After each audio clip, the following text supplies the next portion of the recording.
Time now for Media Watch, and I'm joined by my lovely colleague James Creedon. Good evening, James. Good evening, Annette.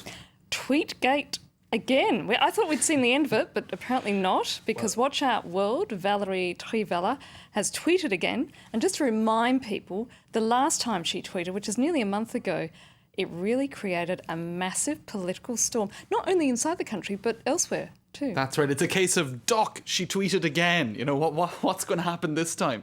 Because last time Valerie Trierweiler tweeted, it was in reference to François Hollande's ex. Now, she's the first lady essentially. The ex is Ségolène Royal, who was herself a presidential candidate in 2007, mother of François Hollande's 4 children. And let's just say, I think it was a case of the green-eyed monster, a big-time case of the green-eyed monster.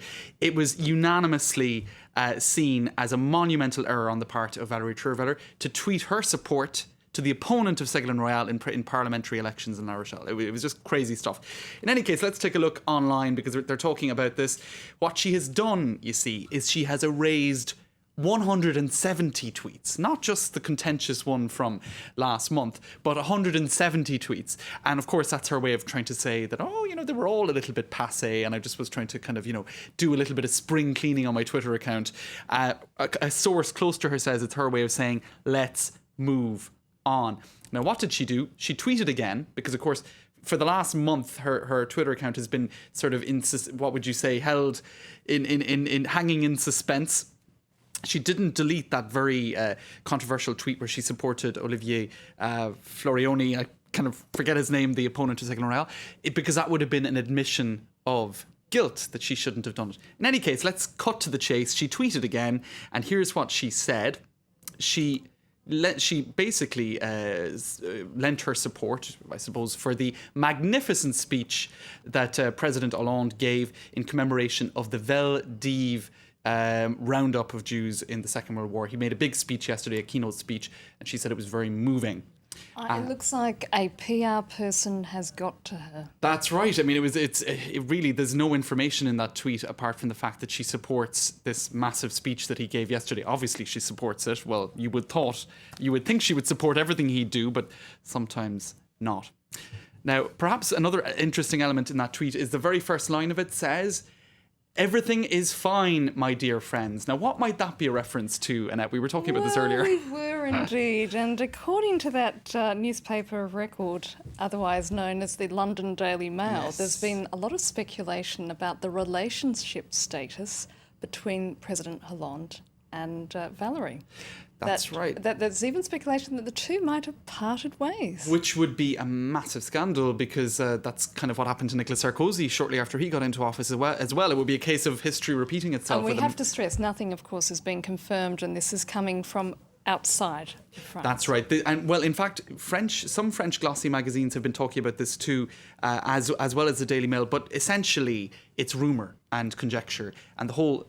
Well, I mean, I think it's pretty fair to say that there was a falling out between François Hollande and Valerie Trierweiler after this tweet, because she got involved in something that really wasn't her role to get involved in as First Lady, i.e. declaring that she was supporting the opponent of the ex. I mean, it was clearly not a good idea. And apparently for a week afterwards, according to these reports, there was no communication at all between the two, or at least very little.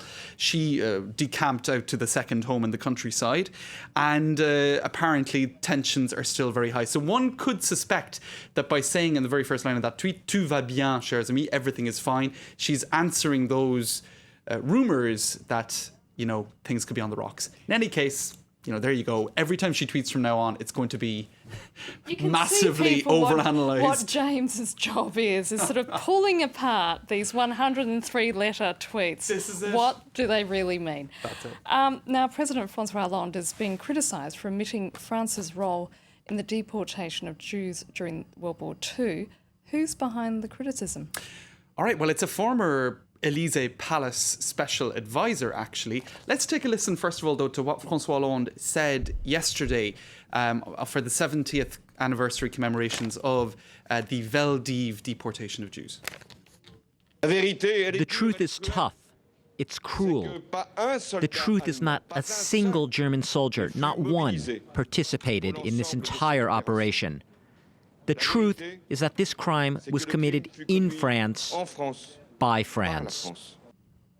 Now, let's take a look online, Annette, to some of the reaction to that. Now, the primary chief critic today was Henri Guiano. He was a speechwriter and an advisor at the Élysée Palace. He said, well, François Hollande seems to be a little bit closer to Vichy France than to the France that I identify with in the Second World War, i.e. Charles de Gaulle's Free France based in London, right? He said that he was absolutely scandalisé, horrified by what François Hollande said over France's role in the deportation of Jews. Let's take a look at a couple of tweets. I consider, this person says, that Philippe Pétain, who headed up Vichy France, he was the collaboration. Collaboration was Vichy France, and Vichy was not actually France. So this is a whole ideological question because, of course, there were essentially two Frances during World War II.